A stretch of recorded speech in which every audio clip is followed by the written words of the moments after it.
എല്ലാവർക്കും നമസ്കാരം. ഇന്നത്തെ ടോപ്പിക് എന്ന് പറയുന്നത് something small has the potential to become big. Big can also become small. അതായത് ചെറുതാണ് എന്ന് ഇപ്പോൾ തോന്നുന്ന ഏതൊരു കാര്യവും നാളെ ഒരു കാലത്ത് വളരെ വലുതാകാൻ സാധ്യതയുണ്ട്. അതേപോലെ തന്നെ വളർന്ന് പടർന്ന് പന്തലിച്ച് നിൽക്കുന്ന ഏതൊരു വലിയൊരു പ്രസ്ഥാനവും നാളെ ഒന്നുമില്ലാത്ത ഒരവസ്ഥയിലേക്കും പോകാം. ഈ ചെറുതിൽ നിന്നും വളർന്നു വരുന്നതിൻ്റെ നല്ലൊരു ഉദാഹരണം പറയാൻ പറ്റുകയാണെങ്കിൽ ഒരു വിത്തിൻ്റെ കാര്യം തന്നെ നമുക്ക് എടുക്കാം. വിത്ത് എന്ന് പറയുന്നത് വളരെ ചെറുതായിരിക്കും, അത് ഏതൊരു ചെടിയുടെ ആണെങ്കിലും.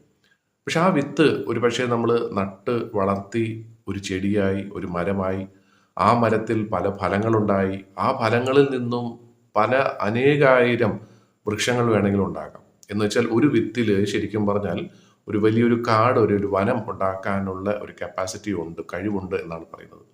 ഇതേപോലെ തന്നെയാണ് ഒരു മനുഷ്യന്റെ കാര്യവും, അല്ലെങ്കിൽ ഒരു പ്രസ്ഥാനത്തിന്റെ കാര്യം. അതുകൊണ്ട് തന്നെയാണ് പറയുന്നത് എല്ലാവരെയും നമ്മൾ തുല്യരായിട്ട് കാണണം, തുല്യരായിട്ട് നമ്മൾ സ്നേഹിക്കണം, ബഹുമാനിക്കണം എന്നുള്ളത്. ഇന്ന് ഒരുപക്ഷെ ഒന്നും സാധിച്ചെടുക്കാൻ സാധിക്കാത്ത ഒരു വ്യക്തിയാണ് നമ്മുടെ മുമ്പിൽ നിൽക്കുന്നതെങ്കിലും അയാൾക്ക് കഴിവില്ല എന്നൊരിക്കലും നമുക്ക് തീർച്ചപ്പെടുത്താനായിട്ട് സാധിക്കില്ല. കാരണം അയാളുടെ ഉള്ളിലും കഴിവുണ്ട്. ആ കഴിവ് എന്തെങ്കിലും ഒരു ദിവസം അയാൾ തെളിയിക്കുകയും ചെയ്യും. വളർന്ന് വലിയൊരു മനുഷ്യനാവാൻ സാധ്യതയുണ്ട് എന്നുള്ളതും കൂടെ നമ്മൾ തിരിച്ചറിയാം. അതേപോലെ തന്നെ നമ്മൾ കേട്ടിട്ടുള്ള മറ്റൊരു കാര്യമാണ്, എല്ലാം ഉണ്ടായിരുന്നിട്ടും അതിനെ നേർവഴിക്ക് നടത്താൻ പറ്റാത്തത് കൊണ്ട് എല്ലാം നഷ്ടപ്പെട്ടു പോകുന്ന വ്യക്തികളുണ്ടാവും. വ്യക്തികളുടെ കാര്യത്തിലാണെങ്കിലും ഒരു പ്രസ്ഥാനത്തിൻ്റെ കാര്യത്തിലാണെങ്കിലും തീർച്ചയായിട്ടും നമ്മളിത് അറിഞ്ഞിരിക്കണം. അപ്പം ഒന്നുമില്ലാത്ത ഒരു അവസ്ഥയിൽ നിന്നും എല്ലാമുള്ള ഒരു അവസ്ഥയിലേക്കും എത്താം. അതേപോലെ തന്നെ എല്ലാമുള്ള അവസ്ഥയിൽ നിന്നും എല്ലാം നഷ്ടപ്പെട്ട് ഒന്നുമില്ലാത്ത ഒരു അവസ്ഥയിലേക്കും പോകാം. അപ്പം ഇത് തിരിച്ചറിയുക എന്നുള്ളത് വളരെ പ്രധാനപ്പെട്ട ഒരു കാര്യമാണ് ഒരു നേതാവിനെ സംബന്ധിച്ച്.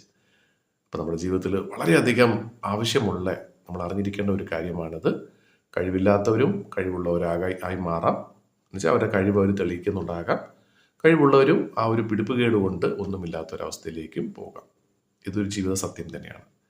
അപ്പം ഇത് തീർച്ചയായിട്ടും എല്ലാവർക്കും മനസ്സിലായിട്ടുണ്ടാകും, ഇഷ്ടപ്പെട്ടിട്ടുണ്ടാകും എന്ന് വിശ്വസിക്കുന്നു.